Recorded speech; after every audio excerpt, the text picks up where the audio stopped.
Well, howdy there, lovers of cold and snow, haters of cold and snow. Lone Moose here. How's everybody doing? This is Tuesday night, February 16th. Just thought I would give everyone kind of an update on this mega winter storm that's been passing through Texas and how we're holding up.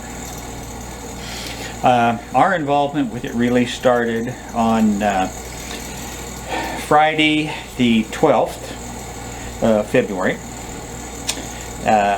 We got, actually it was overnight, Thursday night to Friday. Woke up, ice on the trees. Got a little more freezing rain going into Saturday the 13th, which is my mom's 91st birthday. And a little bit more going into Sunday the 14th. Happy late Valentine's Day, y'all. And at that point in time, they were calling for, chance of snow overnight, and the temperatures would drop down into the single digits. Okay, well, that's not really a big deal for me. In the first place, I was born in West Virginia. I was raised in Kansas City, Missouri. I experienced my first ice storms when I was in high school in the late 60s, early 70s. I've lived in Germany for 6 years, and we had good solid winters every year in the areas I was stationed in Bad Kreuznach and in Würzburg.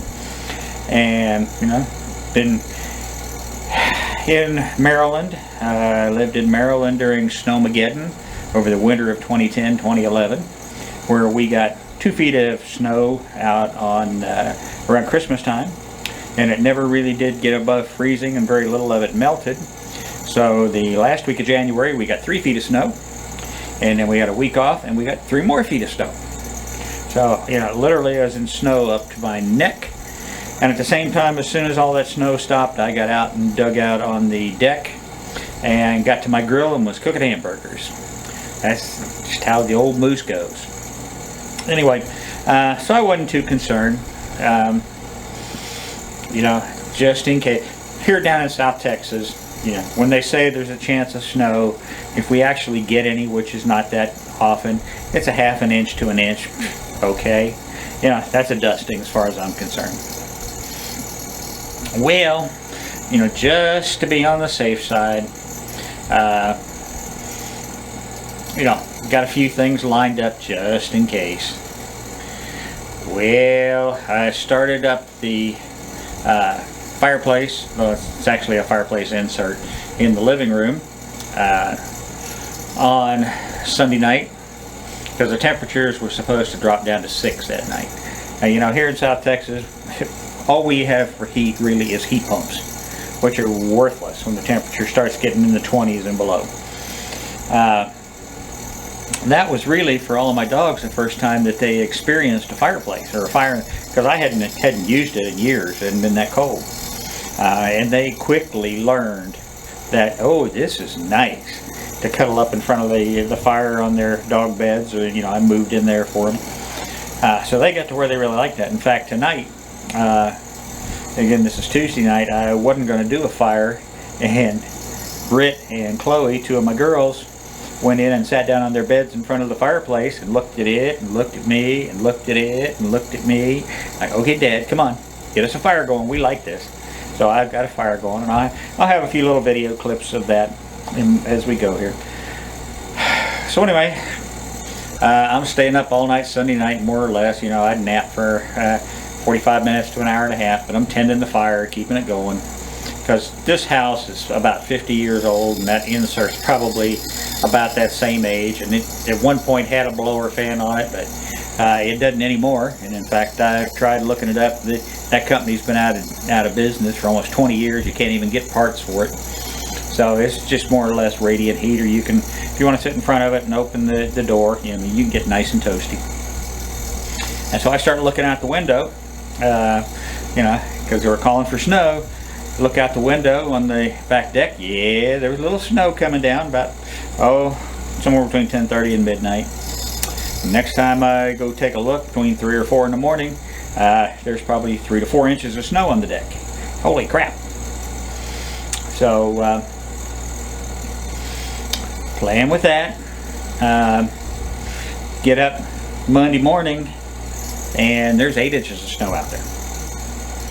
So you know, that was a big surprise. So of course we had no power. Power went out Sunday morning for about 4 hours, and then it came back on for about 3, and then it went off again sometime Sunday afternoon, Sunday evening, I don't remember when now. And we just got power back this evening. Again, this is Monday, or Tuesday rather, lose track of my days. So I had tried on Sunday afternoon, late afternoon, tried to get the generator started. I got a 5500 watt generator, and the last time I had used it or ran it was when Hurricane Harvey was coming through here in August of 2017. So obviously it didn't start. So here it is Monday. I get up, I'm shoveling snow off the deck so the dogs can get out there to do their business, and you know, I go out the laundry room door, and little boy, he's the youngest of the pups and the most wild and rambunctious. He's pretty much border collie. He took 4 steps out into the snow, turned around and came right back to the house. And my big boy Jax, he wouldn't even go outside. He looked at that and he's like, I'm not going out there. So I got the deck area shoveled off, and then part of the driveway around the car and the truck, and a path back to the front door so the dogs could go out the front door and stay on the sidewalk all the way around and come back in the back door. Well, while I was doing that snowing, little boy decided, oh, this is fun. He started having a blast. He was running and jumping and bouncing and eating snow and burying his nose in it and laying down and rolling in it. And of course, seeing him have fun, and Jax and the other dogs were like, maybe this isn't so bad after all. So they got out and they were playing around. And so I wanted to get the area shoveled off first. Then I had Cameron, my son, come out and try and give me a hand. I was going to try starting the generator again, because we had no power at this point and no heat. And so it's like, well, I tried it a couple of times, still wouldn't fire off. All right, the float and the carburetor stuck. I thought maybe if I use some starter fluid, like I have to use on the lawnmower to get that thing started, it'd fire off. Yeah.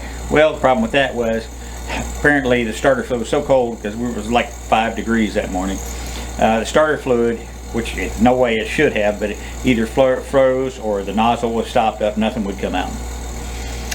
Went digging around in the pump shed, and I found a can of B12 chem tool, sprayed a little bit of that in there after we got the air cleaner off, gave it a tug. It ran for 3 or 4 seconds and stopped. Gave it a second spray, ran for about 10 seconds and stopped. Ran for, after the third spray, it started up and it ran good. So I let it run for an hour or so, and then Cameron and I hauled it around onto the back deck. I ran some cords into the house so that we could put, I've got 3 little 1500 watt electric heaters, so that takes 4500 of the 5500 watts right there. But ran them around the rooms here in the house to at least get a little bit of heat in here, and also be able to charge phones and stuff. And he wanted to be able to power up his TV and Xbox so he could play his games that he had, have something to do. So we got that set up and ran that through the night last night. But I thought I had 3 5-gallon gas cans full of gas, and turned out I had 1 can half full. So got the generator going and emptied all the gas I had into it, and started the great hunt for gasoline. Well, like everything else, it's all dependent on power around here. We didn't have any. And so there's a Biggs gas station about 2.5 3 miles from the house. I'll check that one out first just to see. And their lights were on, the doors were open, cars were at the gas pumps. Alright, pull in, get my gas cans out, take the caps off of them. Nothing. They just lost power like 2 minutes before I pulled in. Put it all back together. Alright, fine, I'm going to head into New Braunfels, which is about 20 miles away. And as I'm going, there's no traffic lights functioning, and as I get into New Braunfels, You know, there you can tell all the stores are closed, and the gas stations on the west side of town are all closed. So I go around to the Pilot truck stop. They're on I-35 in New Braunfels. Pull in, same kind of deal. People with cars at the pumps and stuff, people going in and out of the store. Still no power at the pumps. Go around to the Circle K on I-35, the next exit up. People at the pumps, and I was just getting ready to get out and get my cans out, and the guy was walking back. He said, "Don't even bother. Doors are closed. Nobody's there," even though all the lights were on. So I said, finally, the heck with it, and went all the way up I-35 to Buc-ee's, which, if you don't know, you know, it's kind of a Texas icon, mega gas station, rest stop, whatever you want, a little store, anything you want. Look it up. It's B-U-C Buc-E-E''S, Buc-ee's. Mascot's a beaver. You know, a lot of the Buc-ee's have anywhere from 50 to 100 gas pumps. I mean, it's ridiculous how big these things are. Well, Buc-ee's had gas. I filled up my 3 cans, worked my way back to the house. That's about a 70-mile round trip we're going to do. That took almost 2.5 hours. But I had gas for the generator all through Monday night and into this morning. But I was down, sorry, I got something in my eye. I was down to my last 2 gallons of gas in the can after I'd filled it up after about 1 o'clock. So I decided, okay, need to make another gas run. Still didn't have power yet. So first thing I do, I go back to Biggs. Same thing. People pulled up to the pumps, lights on, nothing. Nobody even in the store this time. Alright, back on to 46, heading to New Braunfels. And I decided, okay, you know, the heck with messing with all this other stuff. I'm just going straight to Buc-ee's. I did. Got up there, all kinds of people at the pumps. And oh, but wait a minute, there's plastic bags all over the pumps. But people are still pulling up there. I found one pump that didn't have any bags. I pulled in there, and one of the Buc-ee's employees came out and said, "Well, we're sorry, we just lost power a few minutes ago, so the store is closed and no gas." And that area is under an ungodly amount of construction. It took literally 45 minutes to get out of Buc-ee's and go maybe 1/3 of a mile to get to the north side of FM 306. And there's a mega HEB grocery store there that has a gas station. I pulled in there. They had gas. Filled up my thing. I was going to go in the store, see about getting some water or something. There was not a single parking space available in that parking lot. Okay, screw that. Get back on the road, head back towards home. As I got on the west side of New Braunfels on 46, there's another old HEB. The parking lot didn't look too bad. Let me bring it here and see. Well, they had a sign up front said they were only open from 12 to 5 today. Okay, it was 3 o'clock, something like that, but okay. But when I went, they were directing everyone down to one entry door. There were people lined up for the entire length of the shopping center to go into that store. 200 yards. And it's like, this ain't happening. Got back in the car, heading back home. And again, it's a big shopping area right there, and all kinds of fast food places and little stores. I counted literally 60 cars in line for Whataburger, which, if you don't know what that is, that's the big mega burger chain based out of Texas here. They're really good, but it's not worth 60 cars worth. So I hauled my tail end back home. So I've got gas now, and then power came back on this evening. Internet came up a little while ago. So hopefully things will settle down. You know, wasn't able to do anything work-wise today. My work phone wouldn't connect with you know, the network. It was just no service all day, and it's finally connected and downloaded. So I might have to move all my office stuff from my building, because it's a whopping 38 degrees out in the building right now, in here and work out of inside the house tomorrow. I'll move that equipment in the morning. But I just wanted to kind of give you guys an update. Everything here is okay. We're all surviving. My only problem right now is I have no water. You know, we're on wells out here, and I don't know if the pipes are frozen from the big concrete storage tower I've got, 2,500 gallon tower, which feeds back into a little pump shed, where it's then pressurized into the house. I don't know if it's frozen in there. I don't know if it's frozen underground, but there's nothing in the house, period. So somewhere in that area. Tomorrow, if the power stays on, I'm going to put one of my, or two of my little heaters out there and see if I can heat that up. And if that's where it is frozen, maybe thaw that out so we can get some water. Otherwise, you know, we've got a couple of big 2.5 gallon containers of water, drinking water, and a whole bunch of bottled water. So we're not hurting there, but you know, there's no water for showering, washing dishes, flushing toilets, anything like that. So, you know, if you look at my weather app, it's got snow again on tap for Thursday. But other folks, you know, they're showing freezing rain tonight and tomorrow and snow on Thursday, so who knows. But we're surviving. One of the things that's really helped, you know, with the upcoming move to Alaska later in the year, I decided to order a bunch of cold weather and extreme cold weather gear from some companies. And one of the places I ordered some stuff from, Sportsman's Guide, you know, I've ordered stuff from there over the decades, all kind of, it's basically an outdoor hunting, fishing type, you know, survival stuff. They've got some firearms and gun stuff, shooting stuff, you name it, they got it. Military surplus from all over the world. But I got, and I get no sponsorship from them. I'm just letting you guys know if you want to look it up. But I got some fleece lined jeans. Oh man, you want to talk about something that is wonderful. I mean, down to about 0 outside in actual temperature or wind chill. My legs were fine. I got some really cool Arctic type snow boots from them that are supposed to be good down to 20 below. And so when I was out shoveling that morning, wind chill was down to 17 below. Didn't bother me a bit. Some snow pants that I put on over the fleece lined jeans, and 17 below, I was sweating.